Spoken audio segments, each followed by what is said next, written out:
उनको बताना चाहिए कि इसमें सच्चाई क्या है, उस समय क्या मंदिर बना था कि नहीं बना था। ये संगम पर ये गंगा जल लेकर इस गंगा जल की सौगंध खाकर ये कह सकता हूं कि आपके तमाम आरोप झूठे हैं। नमस्कार साथियों, बद्रीनाथ विधानसभा का उपचुनाव हार चुके मुख्यमंत्री धामी के सामने अब केदारनाथ की सीट बचाने की चुनौती है। सवाल साख का है और यह साख सिर्फ धामी ही नहीं बल्कि समूची सरकार और बीजेपी की दांव पर लगी हुई है। इसीलिए तमाम जतन किए जा रहे हैं।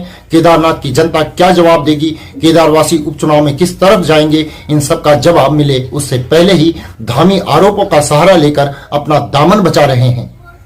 आज इस मंच से मैं पूछना चाहता हूं कि फरवरी 2015 में जब हरीश रावत जी ने मुख्यमंत्री रहते हुए और गणेश गोदियाल जी ने बीकेटीसी के चेयरमैन रहते हुए मुंबई के बसई में बद्रीनाथ मंदिर का निर्माण हुआ था कि नहीं हुआ था, वो बताएं लोगों को। उनको बताना चाहिए कि इसमें सच्चाई क्या है, उस समय क्या मंदिर बना था कि नहीं बना था।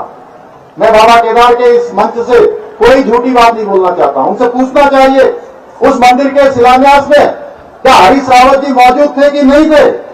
आप सभी को पता है ऐसा हुआ था। हमने तो बड़ा कानून बना दिया, ऐसे लोगों के लिए उन्होंने उस समय कोई कानून क्यों नहीं बनाया। किसी मंच पर आकर बोले कि हम उस मंदिर के शिलान्यास में नहीं गए थे। धामी ने गोदियाल को घेरकर अपना पल्ला झाड़ने की कोशिश की, अपना दामन पाक साफ बताने की कोशिश की, लेकिन उसका जवाब गोदियाल ने भी कुछ अलग अंदाज में दिया है। और सिर्फ जवाब ही नहीं दिया है बल्कि मुख्यमंत्री धामी को चैलेंज भी कर दिया है।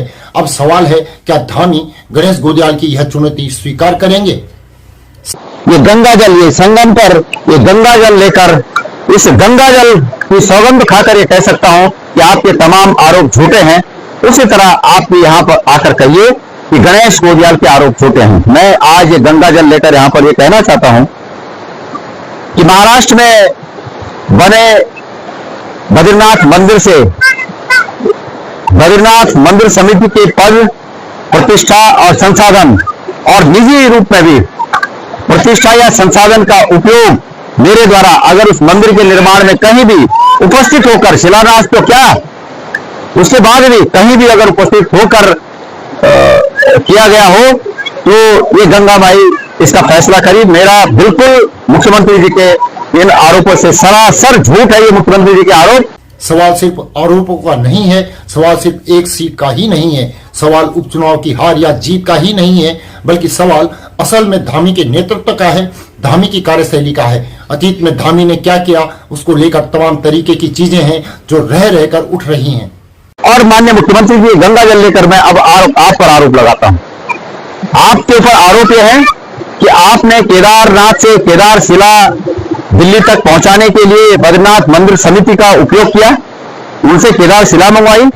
आप पर आरोप है कि आपने दिल्ली के बुराड़ी में तथाकथित रूप से केदारनाथ धाम की स्थापना के लिए जो सदस्य इकट्ठे करके उनका रजिस्ट्रेशन करवाने में मदद की, उसके साथ आप उन लोगों के साथ आपके पहले से संबंध है। ये आरोप मैं लगा रहा हूं। आप आकर यहाँ पर इन आरोपों का कोई अदालत नहीं है इससे बड़ी। जिस जगह में खड़ा हो इस जगह से बड़ी कोई अदालत नहीं है।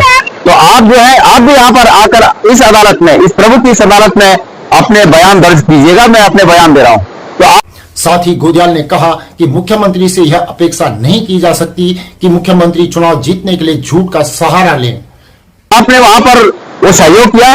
आपके मुखार बिंदु से ये सब हुए कि जो लोग केदारनाथ नहीं जा पाएंगे वो लोग यहाँ पर आकर दर्शन कर सकते हैं। आपने ये बात कही। आपने एक नया धाम केदारनाथ के रूप में एक नया धाम दिल्ली में बनाने की स्थापना करने के लिए प्रयास किया। ये मेरे आरोप हैं और अगर ये सच नहीं है तो आप कृपया यहाँ पर आकर इसी प्रकार से गंगा जल को हाथ में रखकर आप भी अपने बयान दर्ज करा सकते हैं। इसलिए मुख्यमंत्री के रूप में आपकी प्रतिष्ठा यह है कि आप उत्तराखंड के मुख्यमंत्री हैं और उत्तराखंड के मुख्यमंत्री से यह अपेक्षा नहीं की जाती कि उत्तराखंड का मुख्यमंत्री चुनाव को जीतने के लिए झूठ का सहारा दे।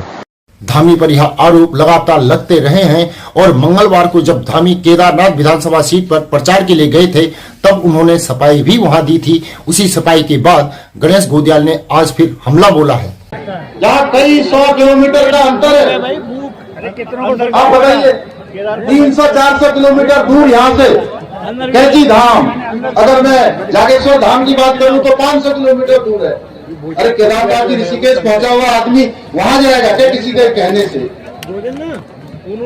या कोई ऐसा कर सकता है क्या? केदारनाथ में धामी बुरी तरह से घिरे हुए हैं। उन्होंने जो दिल्ली के बुराड़ी में किया था उसके बाद से अब तरह तरह की सफाई वह दे रहे हैं। कभी कानून बनाने का हवाला देते हैं तो कभी कुछ कहते हैं, लेकिन केदारवासी क्या सब चीज माफ कर देंगे, सब कुछ भूल जाएंगे? अब यह केदारवासियों को ही तय करना है और आने वाले 23 नवंबर को केदारवासियों का जवाब सबके सामने होगा।